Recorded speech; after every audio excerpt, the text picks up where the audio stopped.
Bonjour à tous et bienvenue sur boursicoté.com pour cette nouvelle analyse technique du CAC 40 en point matinal avec une configuration qui continue à rester baissière. Hier nous avons eu donc une attaque et une ouverture de gap sur donc le franchissement de la zone des 7250 points. On est directement venu chercher ici la zone des 7175.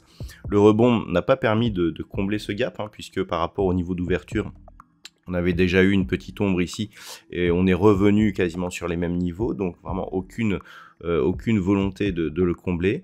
Malgré une clôture légèrement supérieure au niveau d'ouverture, on repart à la baisse aujourd'hui avec donc une ouverture qui se refait sous la zone des 7175 points. Avec un petit peu de mal, on pourrait bien connaître ici une nouvelle accélération baissière dont l'objectif ici reste d'une part la zone mineure des 7110 points et d'autre part ici la zone de point bas que nous avions eu à la fin du mois de mai à 7090 points.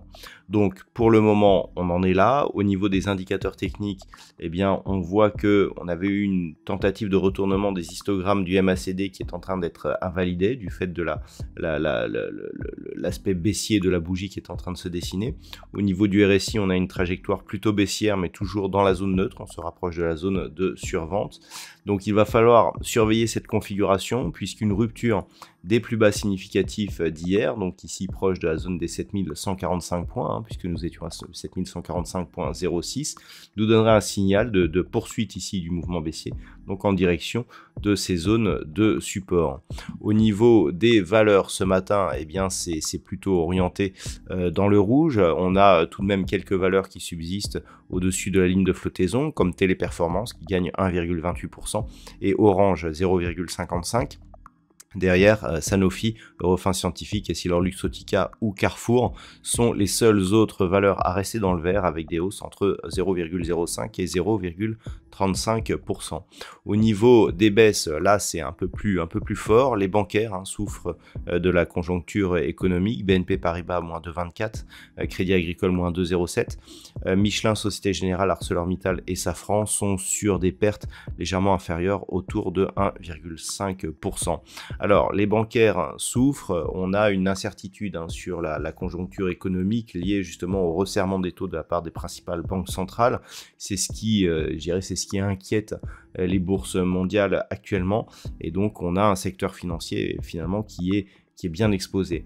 Donc, là, ce que l'on va surveiller, c'est ce qui va se passer autour de cette zone des 7175 points.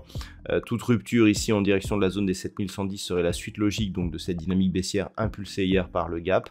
Et donc zone d'objectif ici entre le plus bas de cette zone ici proche des 7080 et la zone ici des 7110 points. Voilà donc ce que l'on peut dire sur cette analyse d'un point de vue technique. D'un point de vue macroéconomique, ce matin, donc, nous avons eu le PMI manufacturier en France qui s'est révélé très légèrement supérieur à ce qui était attendu. On a eu les PMI des services qui, eux, par contre, étaient inférieurs. Nous avons eu le PMI manufacturier en Allemagne qui a été aussi inférieur aux attentes. Et à 10h30, nous aurons le PMI manufacturier en Grande-Bretagne qui sera dévoilé. Cet après-midi, du côté des États-Unis, nous aurons le PMI des services qui sera diffusé à 15h45 et donc il n'y aura pas d'autres statistiques majeures. Je vous souhaite donc une très bonne journée. On se retrouve dès ce soir pour toutes les autres analyses techniques du site boursicoté.com.